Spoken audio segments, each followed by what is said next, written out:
Hello and welcome to another GoodForm weekend preview. Cody Winnell and Jason, the Guru Bonnington.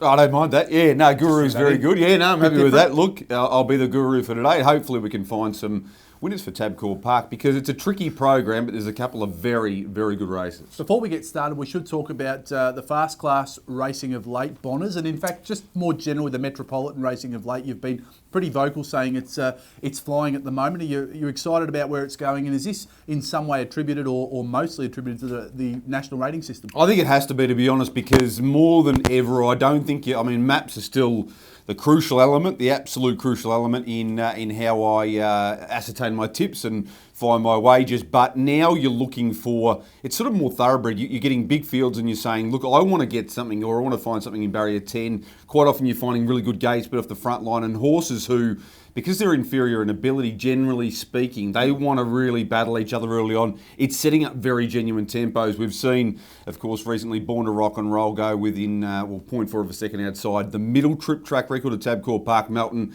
and then last week, of course, Rapper's Delight went 151.1, which is 0.4 of a second outside the short course record. So we're trending in the right direction, much more competitive racing, and hopefully an opportunity for value. More than anything else, the trots should be profitable, but also fun and exciting. Yes. And that's what we're seeing. Oh, So well, we really good. are. And if we can, we just need to extend it even further now. But the metropolitan racing at the moment is top notch. And like I say, instead of just going, I just want to find the leader, try and back it or work around multiples at $1.40 for the winner, you're trying to find something at $4 that you think you can come all the way over the top. Nice. Well, let's find some winners. Race 5, Tabcorp Park Melton, is the Gammalite, named in honour of the mighty champion himself. Yes. From down Southwest Way. And Bonners, how did you see this race playing out? We've got Star of Memphis, we've got Bad Billy, and we've got My Kiwi Mate.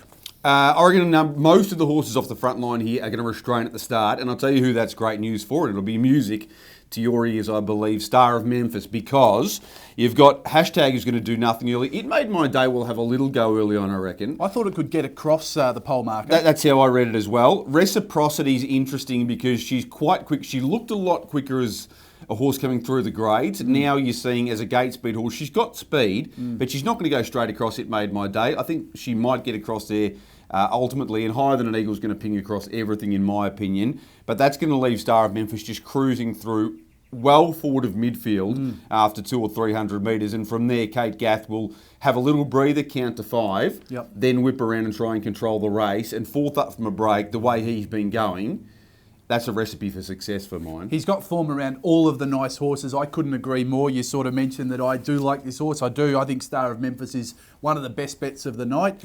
I really rate My Kiwi Mate. I just think the first up run was fantastic. I just think second up, I'm happy to go with the race fitness and the form of Star of Memphis. For the thoroughbred punters, they see that second line draw and they straight away probably think that's got to be a disadvantage, Bond. But the way this race maps early, do you want to talk us through that bit with Star of Memphis? You mentioned should be more forward. It's not that scary when they can get a good trail through, yeah? Yeah, 100%. And I think the difference between Star of Memphis and My Kiwi Mate, one thing, first of all, is that My Kiwi Mate is known as a top class horse.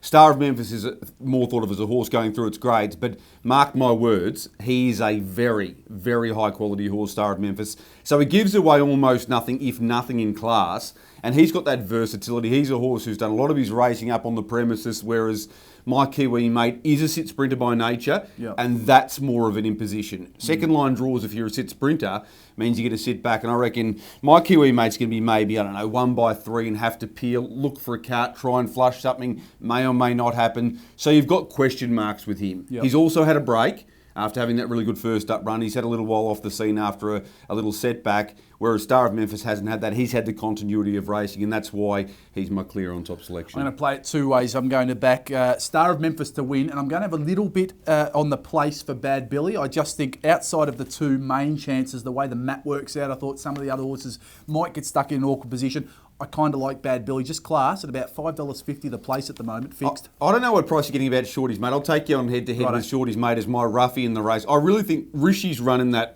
My Lightning Blue free-for-all in 151.1 was also very good. He was racing against his normal pattern back in the field last.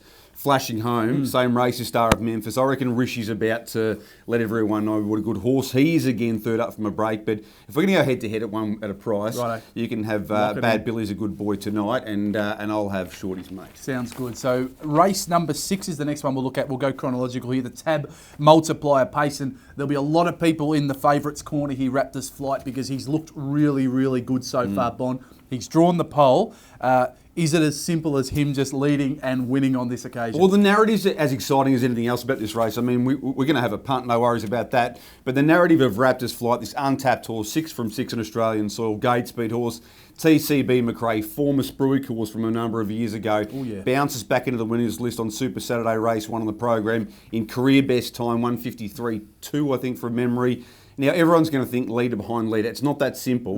Never is it? No. Van Dander's going to have a lash at the start. Van Dander's very, very quick, driven by an aggressive gate driver who won't take no for an answer. I hope that Van Dander has a genuine dip, because that's at least going to soften Raptors Flight up to some degree, and we're going to learn more about him. He has gone sub 153 over the short at Melton already, so he can run time, but it's different trying to run time, you know, in this class of race with really good horses around you. So I don't know where TCB McRae is going to end up, whether he'll be behind the leader, getting off the pegs, 3 poles. 3 poles is the worst scenario.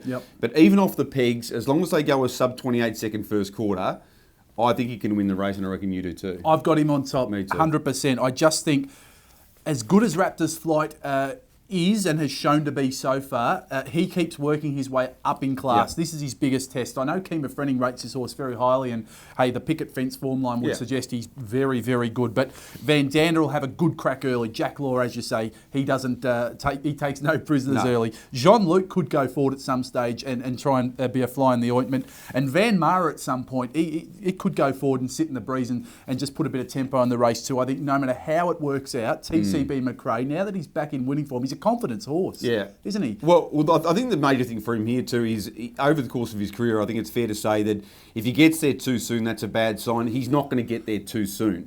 I know he hit the front relatively early in that win on Super Saturday, but I just think one way or another, he's going to be launching late, and you just want him to get his head out on the line, because that's his best winning chance, and I just think it works out for him here, and he's much better value than Raptors Flight as well, obviously. I think he's $4 or something, so that sounds like a get-on, because we're absolutely agreeing there. And the last race we should look at is the Garrard's Maori's Idol Trotters Free-for-All, of course, named in honour of the mighty trotter who won my old Pacing Cup back in the day as a trotter. We opined that with the Hall of Fame coming up pretty soon, the inaugural Hall of Fame, that it'd be between him, if there were 2 horses, you'd reckon Popular Arm and Maori's Idol would be the first 2 inductees, but we wait to see what happens there. But he certainly was. I mean, you only have to hear the story. TCB McRae 3rd if he gets up this weekend.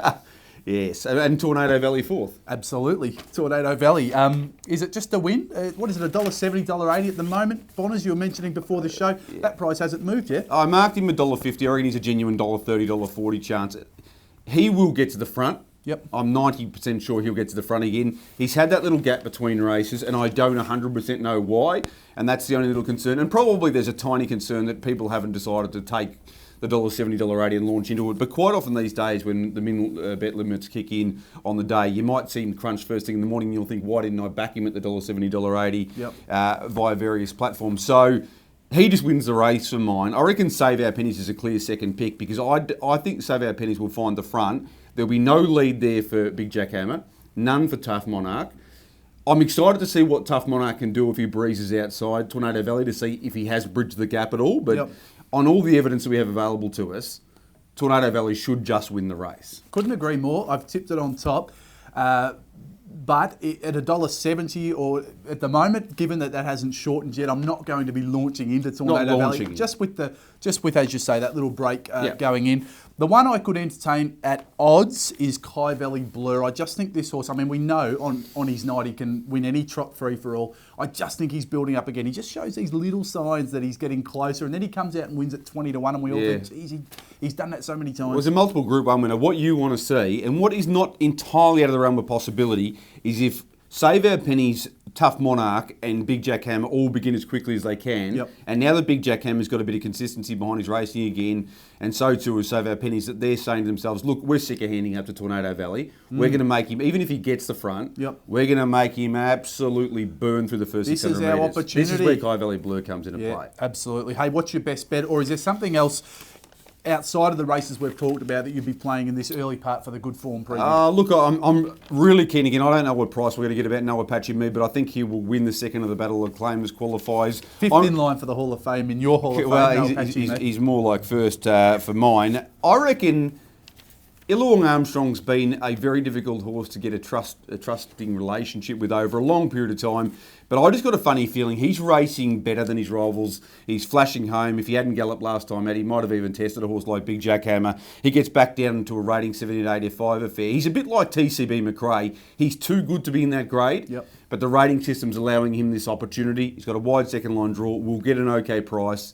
Illawong Armstrong for me, if you're looking for something at a price, but Star of Memphis at around that $283 is good as well. Yeah, agreed. Star of Memphis for me and TCB McRae. Good luck on the punt, Bon. Thanks for your time and thoughts today. Goodform.trot.com.au for all of the Good Form game plan. And if you're having a bet this weekend, good luck.